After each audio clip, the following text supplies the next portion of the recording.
Hello, wrestling fans. John Pollock and Jimmy Corderas with you. TNA Slammiversary went down on Sunday night from Texas.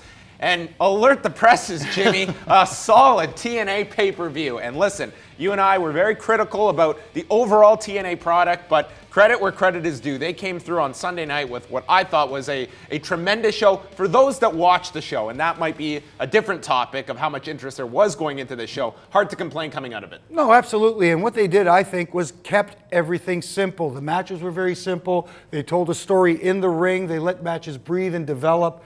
And there weren't overbooked finishes. Well, maybe save for one, but you know, hey, it was kept simple, and I think that's the formula going forward for them if they want to succeed. Yeah, they kept all the hairspray and rough bumps to one match. That was the women's match. Now, they had a problem going into the show because all their television had been shot weeks ago going into this. MVP suffered a knee injury off of the main event against Eric Young, so what they did instead was have Bobby Lashley and Austin Aries inserted into the match, winning earlier in the night, and I think they got pretty creative here in this three-way. I don't think they wanted to beat Bobby Lashley this soon when he's coming to the company. So that's why Austin Aries was there. Made the match better, took the fall at the end with Eric Young, and had a pretty good steel cage match. And I think you knew the limitations of Lashley, took him out of the match, made him look strong at different points, and Eric Young keeps the title. Yeah, that's the difficulty in a three-way match, especially in a cage, is to keep everybody looking good and to tell a good story again in the process of the match. I think it was smart having Bobby Lashley do that spear through the door, eliminates him, takes him out of the equation for a while,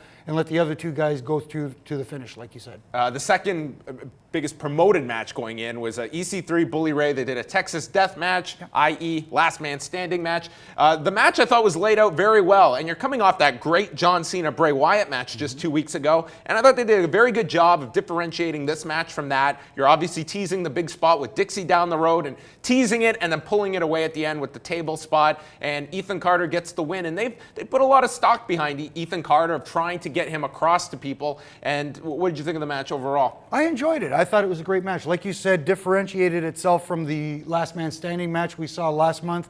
And that's difficult to do, especially in this day and age when everybody's seen pretty much everything. It's kind of hard to keep, something creatively different. I thought they did a great job, and I thought it's leading well to what we suspect is Dixie eventually going through a table. And a small attention to detail that I want to give them credit for was the fact that here Bully Ray is getting outnumbered, but doing a segment where they established Devon was leaving the building for Father's Day. In a past time period, that would mean Devon was showing up to turn on his best friend, Bully Ray. But I thought they at least addressed why Devon wasn't out there to help Bully Ray. So that was a good attention to detail. Little things. Tiny little things like that. But let's talk about the highlight of the show, at least for me. They had this great idea going back to the Dallas market to bring the Von Erich family back, the most famous family in Texas wrestling history. So Kevin Von Erich brings his sons Marshall and Ross. They took on Jesse, DJZ, ended in a disqualification, and then Kevin Von Erich runs in,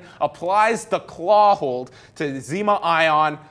This place exploded for this spot. I thought this was just tremendous. I think everybody was used accordingly and correctly in this situation. The Von Erichs are just legends in Texas, as everybody knows. I like the fact that they kept the in-ring segment before the match very simple. Again, tight, close.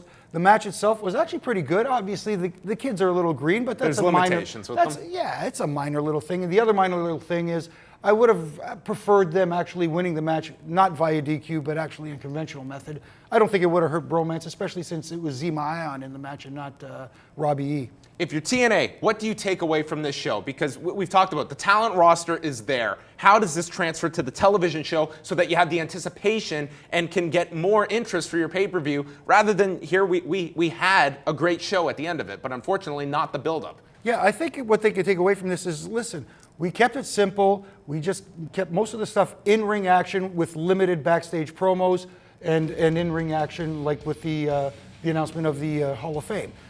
If they transfer that to TV so that the larger audience that doesn't watch their pay-per-views get to see it, I think it's a good step forward. Just keep it simple. I don't know how I can stress it even more. A very good show from TNA, punctuated by a tremendous crowd in Texas on Sunday night. That was TNA Slammiversary. Now they're off all the way until October for Bound for Glory. For Jimmy Corderas, I'm John Pollock, and we'll be chatting about TNA much more in the future.